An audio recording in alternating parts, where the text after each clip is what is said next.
Snow White and Rose Red. Once upon a time there lived a poor woman in a lonely cottage. In the cottage garden grew two rose bushes, one of which bore white roses and the other red. The woman had two daughters who were so much like the roses that she called one Snow White and the other Rose Red. Both were sweet and good, but they were very unlike.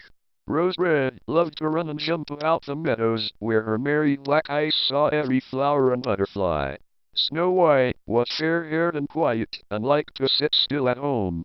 The two sisters loved one another dearly. When they walked out together, it was always hand in hand. Often they went far in the forest to get flowers and berries, but nothing ever harmed them.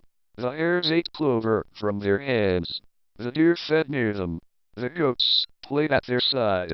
When they stopped to rest, the birds flew down and sang to them.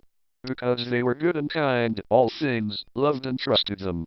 Sometimes when they stayed late in the forest, they would lie down and sleep all night in the moss. But they did not run to and fro in the forest all the time. They helped their mother with her work at home. They kept the cottage so neat and clean that it was a pleasure to see it. Every day in summer they put on the table roses, sometimes white and sometimes red. In the winter mornings Rose Red would light the fire and help about the breakfast. In the winter evenings, when snow was falling, the mother would say, "Go, Snow White, and latch the door." Then the sisters would knit or spin while their mother read to them. One cold evening they were sitting beside the fire. On the floor lay their little lamb. On the back of a chair perched a white dove, with her head under, wishes to come in, and it is very cold. Rose Red pulled the latch and threw the door open wide. She expected to see a poor man who had lost his way. Instead, a great black bear poked his nose in the room. Rose Red screamed and jumped back. She and Snow White ran to their mother. The dove fluttered here and there, and the little lamb hid under the bed. But the bear spoke, and that very gently. "Do not fear me," he said. "I will do you no harm. I am very cold, and I wish to come in and warm before your fire." "Poor bear," said the mother. "It is indeed a bitter night. Come in and lie down beside the fire. But take care not to burn your fur coat." Then she said, "See, Snow White and Rose Red, this bear is gentle and will not harm you." So they came back to the fireside, and the dove and the lamb got over their fright. The children brought a broom and swept the snow from the bear's fur. Then they began to play with him, and soon the three were good friends. When bedtime came, the snow was still falling and the wind howling. So the mother said to the bear, "I have not the heart to send you out in the woods tonight. You may sleep here beside our fire, where you will be warm and dry." In the morning the two children opened the door. The bear trotted away over the snow into the woods. After that he came every evening at the same hour. The children played with him until bedtime, and then he slept before the fire. Winter passed. Spring came and the world grew fresh and green. One morning the bear said to Snow White, "I must go away now, and I cannot come back till summer is over." "Where are you going, dear bear?" asked Snow White. "I must go into the forest to take care of my treasure," he said. "It is buried in the ground, and there it is safe so long as it is covered with frost and snow. But now spring is making the earth warm and soft. The dwarfs will dig down and get my treasure if I do not watch. And what goes into their caves does not often come out again." Snow White was so sorry to see her old friend go that she did not open the door very wide. As he went out, the latch tore off a little piece of his fur. Under the fur, Snow White thought she saw something shine like gold. But her eyes were so full of tears that she could not be quite sure. Away trotted the bear and was soon out of sight in the forest. Some time after this, the mother sent the children into the woods to pick up sticks for the fire. They came to a tree which had fallen across the path. Here they saw something bobbing up and down. It was a dwarf with a wrinkled face and a long snow-white beard. The end of his beard was caught in the tree. He jumped up and down like a dog tied by a chain and could not get free. "Why do you stand there staring at me?" he cried to the sisters. "Can't you come to my help?" "Poor little man," said Rose Red. "How did you get caught?" "You silly thing. said the dwarf. I was getting some wood to cook my dinner. While I was trying to split the branch, it came together and caught my flowing beard. Now it holds so fast that I cannot get away. The children did their best to get his beard free, but all in vain.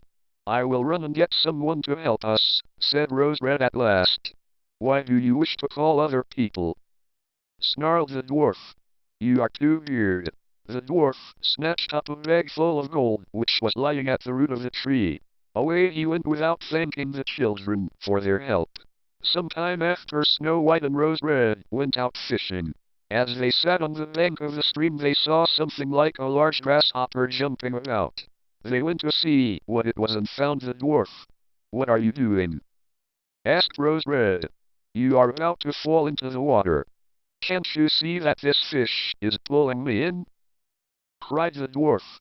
He had been fishing and the wind had tangled the line in his beard. A large fish was caught on the line, and he was not strong enough to draw it out, nor could he set it free. So he was being pulled into the water.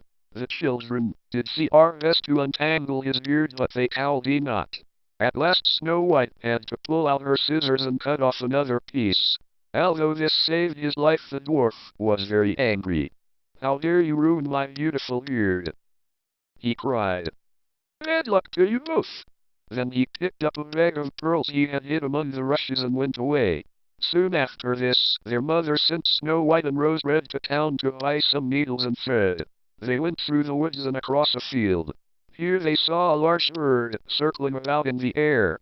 Suddenly he pounced down to the ground, and then they heard loud cries.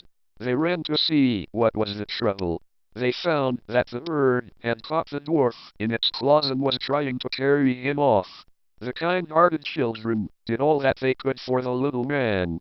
They caught and held him fast and beat the bird till it flew away. But as soon as the dwarf had got over his fright, he squeaked out, Why did you jerk me about so roughly?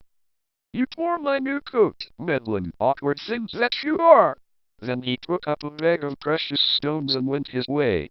The little girls were so used to his harsh words and rough ways that they thought nothing of them. And they went to town and did their mother's errands. On their way home they came again upon the dwarf. He had emptied his bag of precious stones upon the ground, thinking that no one was near. The sun was shining and the stones glittered with rainbow colors. Snow White and Rose Red stopped to admire them. What are you doing spying on me? Asked the dwarf, his great face turning red with rage. Just then there was heard first a growl and then a roar. Out of the woods rushed a large black bear. The dwarf jumped up and tried in vain to get away. The bear was too near. Then she cried, Dear bear, spare me. See, you may have these precious stones. Are you hungry? Instead of me, eat these two girls. They are as fat as young birds. Only spare me. The bear did not say a word, but he struck one blow with his great black paw, and the ugly, wicked dwarf fell to the ground and never moved again.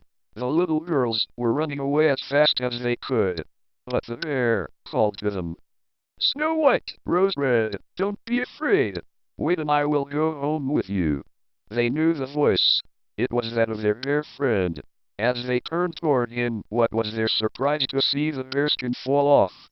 Instead of a rough bear, there stood a young man, dressed in scarlet and gold. I am a king's son, he said. That wicked dwarf robbed me of all my treasures and made me wander about the woods in the form of a bear. Now I am set free by his death and have all my treasures again. Then they went home to the cottage. The king's son took Snow White and Beautiful and the two sisters,